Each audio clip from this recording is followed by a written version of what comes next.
প্রিয় শিক্ষার্থীবৃন্দ, আসসালামু আলাইকুম। আশা করছি তোমরা ভালো আছো এবং সুস্থ আছো। আজকে আমি তৃতীয় শ্রেণী প্রাথমিক গণিত পৃষ্ঠা ৭৭ এবং ৭৮ নিয়ে আলোচনা করব। তো বরাবরের মতো তোমাদের সাথে আছে মেহমান কবির, সহকারী শিক্ষক, APBN public school and college, Bogura. শিক্ষার্থীবৃন্দ, তোমরা দেখতে পাচ্ছ পৃষ্ঠা ৭৭ এবং ৭৮ এখানে বেশ কয়েকটা অঙ্ক রয়েছে, অর্থাৎ লিখিত অঙ্ক বা কথার অঙ্ক যেটা তোমরা বলো, এবং ভাগ অঙ্ক রয়েছে। তো আমরা এই বিষয় নিয়ে আলোচনা করব এবং ৭৮ পৃষ্ঠাতে তোমরা দেখতে পাচ্ছ গুণ এবং ভাগের যে সম্পর্ক রয়েছে সে সম্পর্কে আলোচনা করা আছে, এবং তাহসানের যে 40টি রং পেন্সিল ছিল এই ধরনের একটা অঙ্ক আছে। তো এইগুলো অঙ্ক নিয়ে আমরা আলোচনা করব। তো চলো প্রিয় শিক্ষার্থীবৃন্দ, আমরা আলোচনায় ফিরে যাই।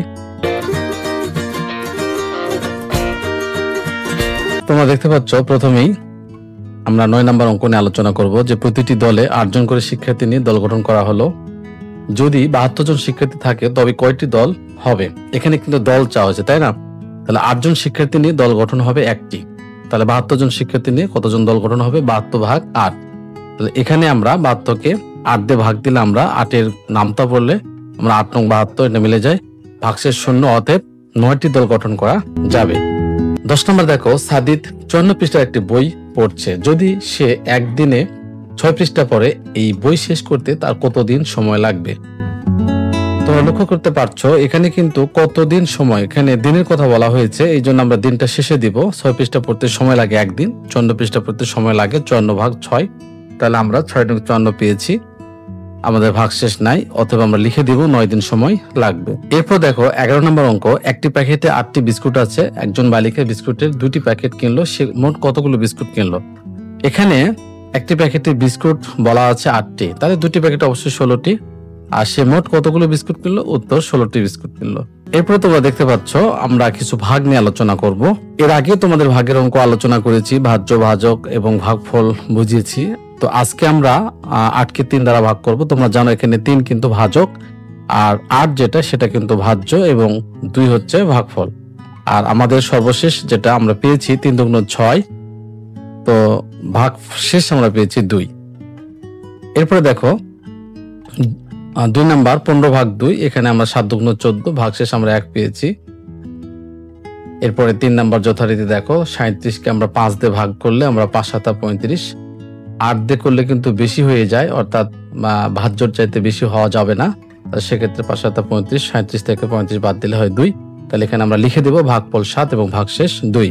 এভাবে 52 ভাগ 7 দিয়ে করলে আমরা 7 7 49, 27টা 56 বেশি হয়ে যায়, তাহলে 7 7 49 নিতে হবে। সেক্ষেত্রে আমাদের ভাগশেষ থাকলো 3। এভাবে আমরা 5 6 এবং বাকি অঙ্কগুলো কিন্তু আমরা করে ফেলবো। তো ভাগের প্রক্রিয়া একই সব, তোমরা যদি একটু নামতা জানো তাহলে কিন্তু ভাগ করা তোমাদের জন্য সহজ হবে। আমরা 13 নম্বর অঙ্ক দেখতে পাচ্ছি, একটি শ্রেণীতে 45 জন শিক্ষার্থী আছে। প্রতি বেঞ্চে 3 জন করে শিক্ষার্থী বসতে পারে। তাদের বসার জন্য কয়টি বেঞ্চের প্রয়োজন হবে? আমরা এখানে প্রশ্নের পরে যেটা বুঝলাম, বেঞ্চের প্রয়োজন, এখানে বেঞ্চ চাওয়া হয়েছে কয়টি বেঞ্চ, যেটা চাওয়া হবে সেটা আমরা শেষে দেব। 3 জন শিক্ষার্থী বসতে বেঞ্চ প্রয়োজন একটি, 45 জন শিক্ষার্থী বসতে বেঞ্চ প্রয়োজন হবে 45কে যদি আমরা 3 দিয়ে ভাগ দিই তাহলে কিন্তু এখানে আমরা পেয়ে যাব। আমরা সাইড নোটে অবশ্য ভাগ করে দেখাবো। তাহলে যেহেতু আমাদের অঙ্কে অনেক সময় মার্কস বেশি থাকে, নম্বর হয়তো বেশি থাকে, 5 6 7 থাকে, সেক্ষেত্রে কিন্তু অবশ্যই সাইড নোটে আমাদের ভাগ করে দেখালে ভালো হবে।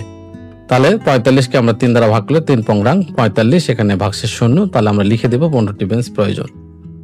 দেখো 14 নাম্বার, 48টি পেয়ারা 6 জনের মধ্যে সমভাবে বিতরণ করা হলো। প্রত্যেকে কয়টি করে পেয়ারা পেল? তাহলে পেয়ারার সংখ্যা চাওয়া হয়েছে, আমরা লিখে দিব 6 জন পেয়ারা পেল 48টি, 1 জন পেয়ারা পেল 48 ভাগ 6। তাহলে সেক্ষেত্রে আমরা কিন্তু 6 48, এটা আমরা লিখে দিতে পারি। এরপর দেখো তোমরা 78 পৃষ্ঠা দেখতে পাচ্ছ, গুণ এবং ভাগের মধ্যে কোনো সম্পর্ক আছে কি?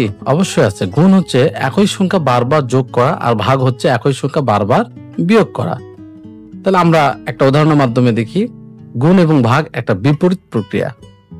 যেমন দেখো 7 গুণন 4, 4 7 28, এটা কিন্তু আমরা এই যে 4 7 28, 7টা 4 এখানে রয়েছে, আমরা কিন্তু 7 বার যদি, অর্থাৎ 7টাকে কিন্তু আমরা 4 বার যোগ করি তাহলে কিন্তু আমাদের 28 আমরা পেয়ে যাব। কিন্তু একটা সংক্ষিপ্ত রূপ হচ্ছে কিন্তু দেখো গুণ 4 7 28। ভাগটা কি দেখো বলা হচ্ছে একই সংখ্যা বারবার বিয়োগ করতে হবে। 27 4 7 28, তাহলে 28 কে 7 দ্বারা ভাগ করলে 4 7 28।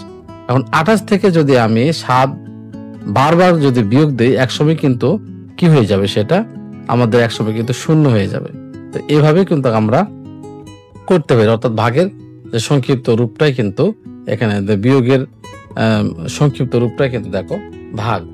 এখন গুণ এবং ভাগ একটা বিপরীত প্রক্রিয়া আমরা দেখতে পেলাম।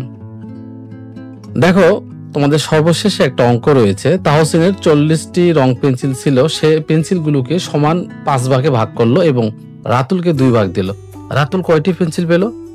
সমাধান আমরা এইভাবে করতে পারি যে 5 ভাগে পেন্সিল ছিল 40টি, তাহলে 1 ভাগে কতটুকু ছিল? আমরা 40কে 5 দ্বারা ভাগ করেছি, 5 8 40, তাহলে 1 ভাগে পেন্সিল ছিল 8টি, তাহলে 2 ভাগে কতটি পেন্সিল থাকবে? 8 দুগুণ 16টি। তাহলে রাতুল কয়টি পেন্সিল পেল? অর্থাৎ 16টি। তাহলে এভাবে কিন্তু আমরা ভাগ করে দিতে পারি। তো প্রিয় শিক্ষার্থীবৃন্দ, আজকে আমাদের আলোচনা এই পর্যন্ত ছিল। পরবর্তী ক্লাস দেখার আমন্ত্রণ জানিয়ে এখানে শেষ করছি। সবাই ভালো থাকবে, সুস্থ থাকবে। আল্লাহ হাফেজ।